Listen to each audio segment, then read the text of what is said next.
Salam alaikum, nous sommes venus de l'Enziar, de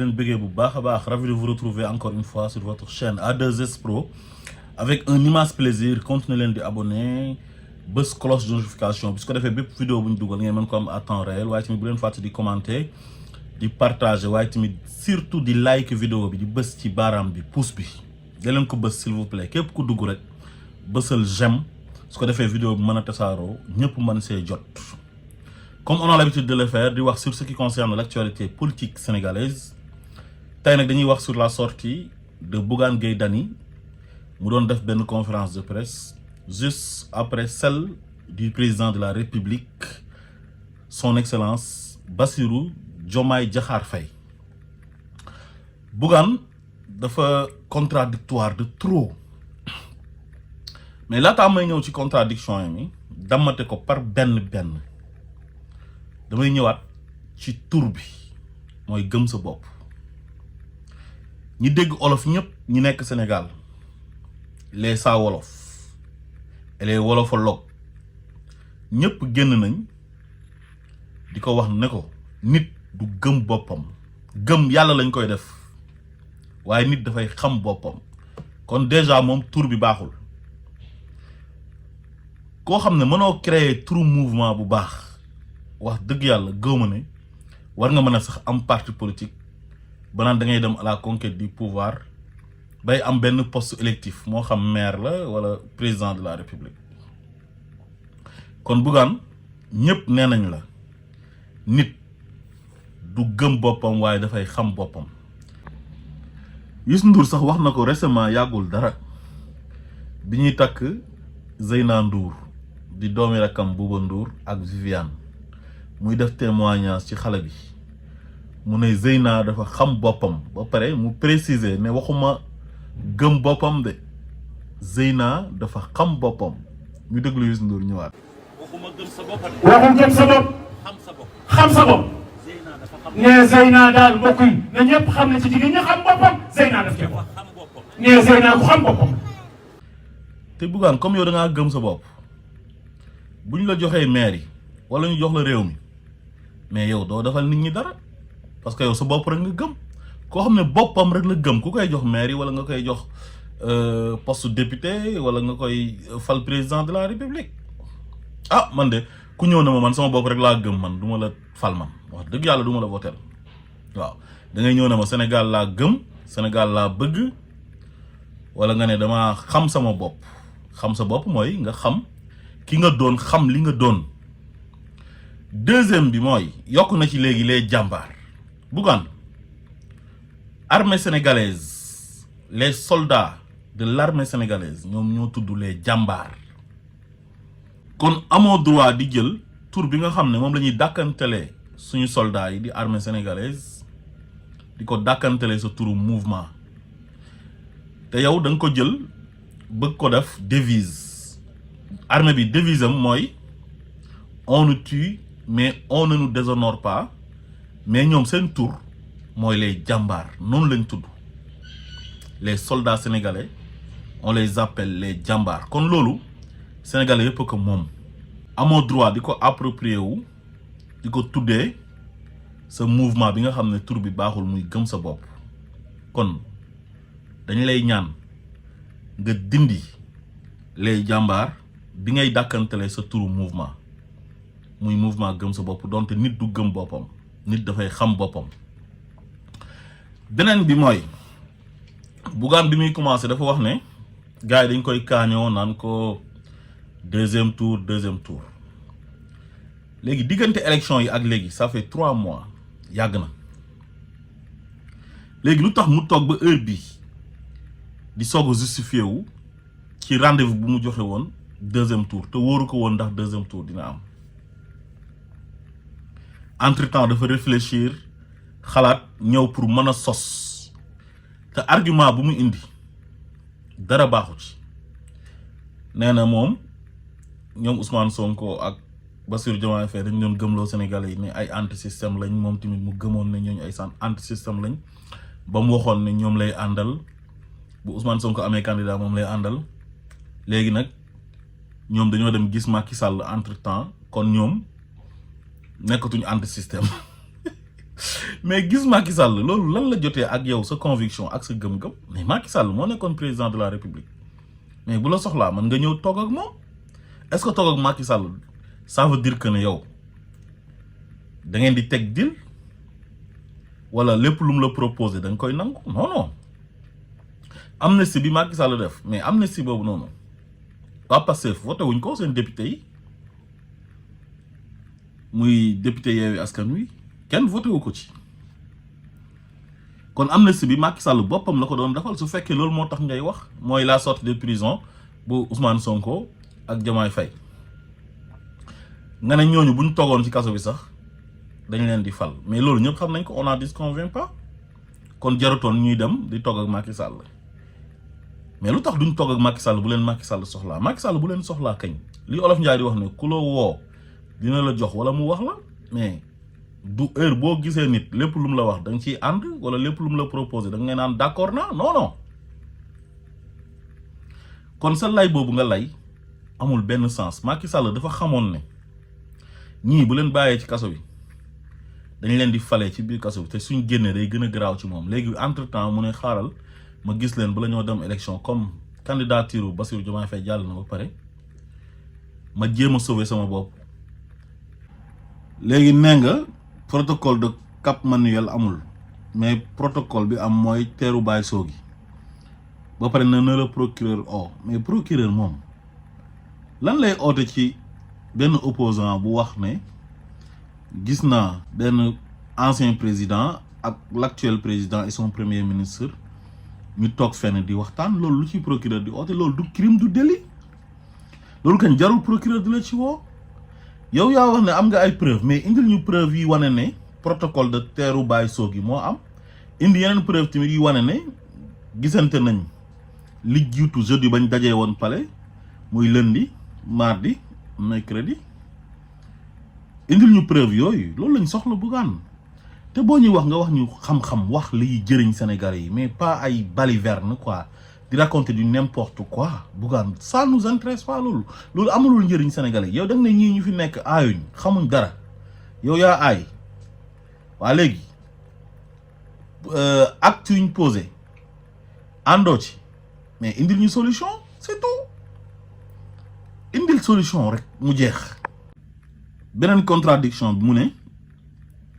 am na ay dëkk yoo xamante ni comme Ndiaganiao mooy dëkk bi nga xam ne fa la président bi dëkk tudd ay Mbour ak yeneen dëkk ne responsable lu gëm sa bopp yu nekk foofu ñoom dañoo préféré pour ànd ak coalition Diomaye 2024 moom mu jox leen ndigal na mën ngeen a ànd ak ñoom ba pare mu ne moom ci 54% yi la bokk maanaam dafa participer ci élection wu Diomaye waaye léegi yow naka ngay amee sa mouvement nga ne am na région yoo xamante ni Diomaye lañ fa jàppale naka ngay nangoo ay membre sa mouvement di gëm sa bopp di jàppale coalition boo xam ne yow gëmoo leen nee nga ñoom dañoo tële nga jox leen ndigal ne leen dem leen ngeen jàppale ñooñu pour ñu falu ba pare ngay revendiquer ne yow bokk nga ci 54% yi fal président bi waaw nga bokk ci dafa guñ 3 mois nga génn ne ñii dañoo tële kon yow ñu tële nga jàppale yow ñi ngay wax ne dañoo tële manuñ dañuy làmbatu populisme la ñuy def dañuy naxaate ñooñu nga ne yow 54% yi leen fal yow ci nga bokk mënuñ la cee génnee kon yow ñi nga jàpp yow da ngay dem di jàppale ñoo xam ne baaxuñ kon loolu tamit contradiction la ba pare génn di leen yàq lu mel ni xeme Bougane dafa mel ni boppam bi dafa am lu ci nekk Bougane dafa feebar quoi war nañoo jóg ci mbiram de Bougane mii dafa am problème mu bopp yow nga ne lu tax jàppale woo coalition Diomaye mooy ne liñ doon gëmloo nit ñi amul dañ doon gëmloo nit ñi ne ñoom anti système lañ dem nañ gis Macky Sall entre temps joxe ay jour ne gisee nañ lundi mardi mercredi ba jeudi ba pare nga ëlbati ko waat ne yow ñooñu nga joxe ndigal sa ay responsable pour ñu voter leen nga ne yow sa mouvement bi am na ci ñoo xam ne coalition boobu lañ voter te yow coalition boobu lu tax joxe woo ndigal pour ñu voter leen nga ne da ngay xaar deuxième tour mooy ne dañoo dem gis Macky Sall ci diggante bi mais loolu lu mën a nekkee yow nga ne ànd ak ñoom da nga leen a mere parce que dañoo dem gis Macky Sall loolu moo tax joxe woon ndigal pour ñu voter leen ba nga wax ne ku nekk na nga voter ku la neex ba pare dem jox ndigal sa ay membre mouvement bi ay responsable yu nekk dans certaines régions pour ñoom ñu voter ki nga xam ne moom mooy coalition Diomaye mais loolu nu mu mën a nekkee Bougane non Bougane daal vraiment da ngay déconner quoi ay waxu dof dëgg nga fi wax Bougane sa wax ji jaxasoo na dara leeru ci beneen bi nga ne gars yi dañoo tële duñ fi def dara Bougane loolu nag dama jàpp ne manque de respect la quoi vis-à-vis des Sénégalais yi nga xam ne même pas 4 mois ci gannaaw la ñu élire le président Bassirou Diomaye Faye comme président de la République du Sénégal 5e président kon yow ñetti weer mënoo cee xam ndax nit ki mën na wala mënut wax dëgg yàlla beneen bi nee nga dangaa xeeb wàññi bi mburu bi ak ceeb bu ñu wàññi ak ciment bi yow yaa ko xeeb mais ñi nga xamante ni dañuy tabax bu ñu leen wàññilee ci tonne bu nekk 2000 francs ñoom dina leen amal njëriñ ñi nga xam ne ay góorgóorlu lañ dañuy taqale même ñi nga xam ne am nañ xaalis sax dina leen amal njëriñ xëy na yow waxu opposant ngay wax ak waxu sabotage nangul nañ la ko te li ngay def sax c'est pas de l'opposition parce que lii c'est pas sérieux quoi waaw mënoo juger ay nit ci 3 mois loolu c'est impossible mënta nekk beneen bi nga ne président Bassirou Diomaye Faye dafa wax ne caisse noire bi dara nekku ci nga weddi ko mais indiwoo benn preuve président Bassirou Diomaye Faye amul benn intérêt toog devant tous les Sénégalais di wax loo xam ne du dëgg naan fekkul dara ci caisse noire bi mais yow ban preuve nga indi bay wane ne caisse noire bi dara nga fa indil ñu preuve boobu noonu beneen bi yaa ngi wax ne gars yi dañoo wax ne dañoo bëgg a génn ci franc CFA yow nga ne d'accord ci di jël benn exemple boo xam ne exemple kenn xamut exemple la naan ay toog ci climatiseur bi naan léegi nañ dem fekk gars yi ci jant beeg wax ay waxu dof quoi yoo xam ne ça n'a rien à voir ak li xew yow nga ne anti système nga mais franc CFA bi mais loolu c'est le système boo nekkee anti système kañ yow da ngay prôner pour la souveraineté économique la souveraineté monétaire souveraineté alimentaire souveraineté militaire yooyu yëpp anti système daf ko war a prôner pour dëkkam suñu naan système bi mooy France daf ñu coloniser woon ba pare ne may nañu indépendance en 1960 te boobu léegi gisuñu dara ci indépendance armée française ba nga fa société française ña nga fa suñ contrat yu bëri ni ñu ko négocier ak France baaxul suñ autoroute à péage bi France moo ko moom di ci gagné te ñun ñoo ci def suñu xaalis bu ëpp franc CFA bi France moo ñu koy defaral ba pare garanti ko te CFA mënta dox France te euro mu ngi dox Sénégal ñu jël 1 euro fixé ko ci 655 virgule nangam %. te soo demee ci yeneen réew yi nga xam ne CFA amu fa affaire bi day yéeg ko wàcc donc kon yow mënoo wax ne anti système nga da nga bëgg Sénégal bëgg am souveraineté ba pare ngay cautionner franc CFA baaxul donte kenn mënul tëb rek génn ci nii parce que affaire yi monnaie la dafa sensible mais ni ku nekk kañ soo moomee sa réew da ngay moom sa bopp moom sa réew la ñu wax kon yow jaratoon ngay sol t-shirt Cheikh Anta Diop parce que Cheikh Anta Diop li mu doon prôné mooy souveraineté nationale moom sa bopp mais yow France di la defaral xaalis garantie la xaalis bi di la nax nga ne baax na nga ne mënuñoo génn am suñ propre monnaie lu tax kon yow da ngay naxaate li ngay oote gëmoo ko kon yow amoo sax benn ambition pour jiite réew mi da ngay naxaate rek ba pare mu def lu garaaw di tooñ waa Mali ak waa Burkina ak waa Niger donte ñooñu coup d'état lañ def kenn du cautionner coup d'état waaye le peuple est souverain seen peuple ba ñoom ñoo nangu coup d'état bi militaire yi def encouragé leen ci parce que ñi fa doon nekk amuluñ leen woon benn njëriñ peuple bi nga xam ne moom mooy voté soo ootee élection moom moo lay fal mais kooku boo defee coup d'état mu cautionné ko ne man d'accord naa ci coup d'état bi kon kañ ñooñu ils sont souverains kon kañ ñooñu ils sont légitimes peuple bi nga xam ne moo la waroon a votel soo demee élection fal la nga coup d'état mu ne man d'accord naa ci coup d'état bi kon kañ ñooñu am nañ légitimité ba pare yaa ngi xas waa Mali naan Mali 4 heures de temps lay am courant mais loolu dépassé nañ ko bu yàgg loolu ci temps yi ay ñoom IBK la woon mais depuis l'arrivée de la junte militaire dirigée par Assimi Goïta loolu Mali dundatuñ ko changement bu mag am na fa te loolu tooñ la te boo nekkee ak say nawle sa ay voisins nga nekk ak ñoom ci jàmm waroo toog di leen saboter parce que y a une forte communauté malienne au Sénégal. beneen bi nee na gars yi dañ ko jiiñ délinquant fiscal parce que dafay déclarer ay nit na da leen di fayal impôt mooy personnel bi te du ko fay léegi nañ dem laaj ñi liggéey des médias ñëpp ndax amel nañ dara ci impôt sur le revenu wala impôt sur le salaire mais Bougane loolu tamit mënul nekk Bougane boo dul fay impôt mooy ne li ngay dagg sa employé yi fayaloo leen ko loolu mooy fayoo impôt yow da ngaa war a fay impôt ba pare pour entreprise bi ba pare li ngay dagg sa employé yi nga leen koy verser te loolu gisuñ ko ñoom mais lan moo koy justifier génneel luy justifier na yow impôt yi ngay dagg sur le salaire si sa employé yaa ngi koy verser au niveau des impôts et domaines leeral ko mais indiwoo ci benn leeral da ngaa tëb rek di wax ci li nga xam ne président Bassirou Diomaye Faye tagg na ko premier ministre am di Ousmane Sonko nee na ci ñetti weer nan la président Ousmane Sonko mën a nekkee meilleur premier ministre de tous les temps ba pare yow ci ñetti weer nga leen di évaluer yow ne ñoom dañoo tële mais loolu tamit contradiction la comme mënoo ko nangul mu ne am na meilleur premier ministre ci 3 mois kon yow waroo toog di ko critiquer ci 3 mois yi mu fi def mënoo ko évaluer ci 3 mois loolu c'est impossible parce que ñi fi jógee 12 ans lañu yore réew mi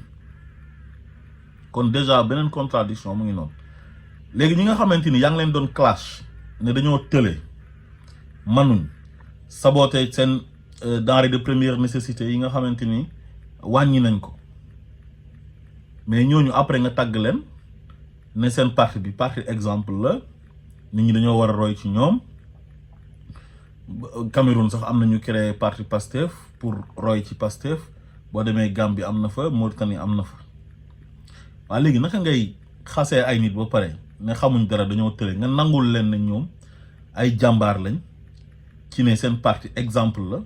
ci réew mi loolu nan la mën a nekkee Bougane mais loolu tamit contradiction bu mag a mag a ngi foofu Bougane Gueye Dany li ngay def mënoo ko dangaa tële ñi ngay jéem a opposé nii di diranteeg ñoom mbagg tolloo ak ñoom am nga droit nekk opposant waaye nag booy opposé wu da nga koy teg ci xam-xam ak ay argument yu solide mais pas ci haine ak ne damaa bëgg a opposé wu ak ne nay nit ñi di wax ci man xam nga am na ñuy wax sax naan gars yi waru leen di wax ci ñoom parce que da ngeen leen di may buzz mais nee naa leen encore une fois loolu buzzu kaña la il faut ngeen nangu loolu buzzu kaña mooy heure boo génnee yat yi ak xeer yi ñoom ñooy génn di dal pour rey la loolu rek moo leen dal moo Thierno Bocoum yëpp buzzu kaña la ñu am. beneen bi mooy affaire u marchand ambulant yi mu bëgg a jël di ko politiser ne marchand ambulant yi la bëgg a jël dóor ci kaw Ousmane Sonko wala président Bassirou Diomaye Faye nee na dañ leen a dëgër pire waa Colobane yi loolu moo tax ñu dem jëli gaal ba dee ci mais Bougane gaal yi depuis Ablaye Wade la woon phénomène u gaal yi depuis 2006 la ba jamono jii ñu nekk mais ñoo xam ne il vient d'être élu à peine 3 mois nga ne ñëw nañ fi ba dëgër pire fi ay xale ba xale yi gedd dem jël ci gaal yi dee mais loolu mënta nekk te waa Colobane génn nañ yow di la weddi ñëw ne da nga faa ñëw di leen politiser indi fa sa benn nga teg benn vidéo boo xamante ni bu yàgg la bi nga ñëwee foofu noonu di waxtaan ak ñoom bëgg a gëmloo Sénégalais yi ne vidéo bu bees la pour diaboliser jaxase pour manipuler booy def vidéo weddi la ne la sa vidéo bu yàgg la ba pare déguerpissement bi du gouvernement bi loolu maire yi ñoo koy def donte ministre de l'intérieur bindoon na ne nañu désengorger mbedd Dakar yi parce que occupation anarchique bi baaxul ay maires yoo xam ne ci opposition bi lañ nekk profitoo ci pour mettre en mal les marchands ambulants et le gouvernement de Ousmane Sonko loolu lañ ci jublu pour sabotage. léegi yow boo bëggee jël gaal gi nga xamante ni moom mujjee dem ay xale dee ci nga amputé ko ñi nga xam ne ñoom ñoo fi toog nii léegi ci ñetti weer mais loolu c'est pas sérieux Bougane buñ defoon ay at sax xale yi découragé continuer phénomène gaal gi continuer ñu ne xale yi kat lu ñu yaakaaroon gisuñ ko seen yaakaar tas na même nit mën nga nekk Sénégal sax am yaakaar ba pare nga bëgg a dem Europe loolu dafay nekk am na ñoo xam ne dañoo bëgg a dem Europe lañ bëgg tous les moyens sont bons pour ñu dem Europe pour découvrir ko Sénégal tey bu neexoon ba ñëpp am liggéey sax am na ñoo xam ne il faut ñu teg seen tànk Europe parce que mythe la du question de ay politique bu bon wala dara donte mënoon nañoo am politique emploi des jeunes bu baax ci ñi jiitu woon waaye ñii kenn mënu leen a juger jamono jii nii ci 3 mois loolu mënta nekk Bougane c'est pas sérieux Bougane soit sérieux quoi nga bàyyi sa affaire caaxaan yi ngay def wax dëgg yàlla sa conférence de presse bi ça ne sert à rien amul benn njëriñ waxoo fa benn yoon xam-xam waxoo ko fa ay waxu dox daal nga doon wax soit sérieux Bougane mënoo fexe ba nekk opposant farouche bu président Bassirou Diomaye Faye wala bu Ousmane Sonko loolu mënta nekk parce que mate woo ko Bougane yow da nga illégitime koo xam ne masul am parrainage masul participer ci benn élection masul am benn poste électif mais kooku mënul nekk un opposant légitime loolu mënta nekk Ousmane Sonko Macky Sall nekk na fi ba def fi 4 ans ñu soog a créer ñoom seen parti tuddee ko Pastef pour dem à la conquête du pouvoir 4 ans ci 4 ans yi 2017 dem na élection am plus fort reste mu jugee fa élection 2019 élection présidentielle mu dem participer am 15% te bu jaaroon yoon Ousmane Sonko mën na dem 2e tour ak Macky Sall mais ñëpp xam nañ élection yi nu mu demee woon ñu continuer législative mu fal ay député ñu xeex liste nationale am local yi mu falu maire Ziguinchor ba pare fal ay maire ci influence am ak notoriété am mu bëgg a bokk présidentielle 2024 ñu ne ko doo bokk mu fal président Bassirou Diomaye Faye ginnaaw yàlla ak sénégalais yi jëmmam moo tax président Bassirou Diomaye Faye nekk président de la république kon kooku yow mënoo mesurer wu ci moom tolloo ak moom président Bassirou Diomaye Faye première participation am ci élection présidentielle ci la nekkee président avec 54% au premier tour kon kooku mënoo diranteeg moom mbagg parce que tu n'es pas légitime Bougane amoo benn légitimité yow mënoo représenter Sénégalais yi fenn parce que amoo représentativité pour nga mën a représenter Sénégalais yi di leen waxal dafay fekk Sénégalais yi mas la parrainer nga matal parrainage wala nga participer ci benn élection soit élection locale wala élection législative wala élection présidentielle ba am pourcentage bu la mën a may yow nga mën a am benn légitimité bi pour mën a diir mbagg jàkkaarloo ñi nga xam ne ñoom ñoo fi nekk ñii dañoo légitimité populaire la ñu am duñ sa morom Bougane teeyal nga def ndànk opposel mais defal ndànk nga teg ko ci yoon li ngay def nii amul benn njëriñ popularité bu ñu ciy ut doo ko ci mas a am ay ennemis nga ciy gën a am sa télé bi tamit bu ñu lay defal ak sa journal bi ak sa rajo bi di la defal propagande di invité ay nit ñoo xamante ni dañuy saaga Ousmane Sonko képp koo dégg muy xas Ousmane Sonko wala mu koy saaga nga invité ko sa plateau dem recruter ay chroniqueurs yoo xamante ni taillé sur mesure la tagg Bougane saaga Ousmane Sonko nga jàpp ne loolu mooy tax yow nga am code de popularité wallahi da ngay nax sa bopp day tax Sénégalais yi dañ lay gën a jéppi gën la bañ parce que 54% ñoo fal président Bassirou Diomaye Faye te Ousmane Sonko moo joxe ndigal li kon ñii dañ leen a bëgg nit ñi Sénégalais yi maanaam majorité sénégalaise bi ñoo leen bëgg soo leen bëggee def noonu nag yow da ngay bëri ay noonu billahi wallahi tallahi il faut accepter la volonté populaire et la volonté divine c'est très important. Assalamu alaikum wa rahmatullah.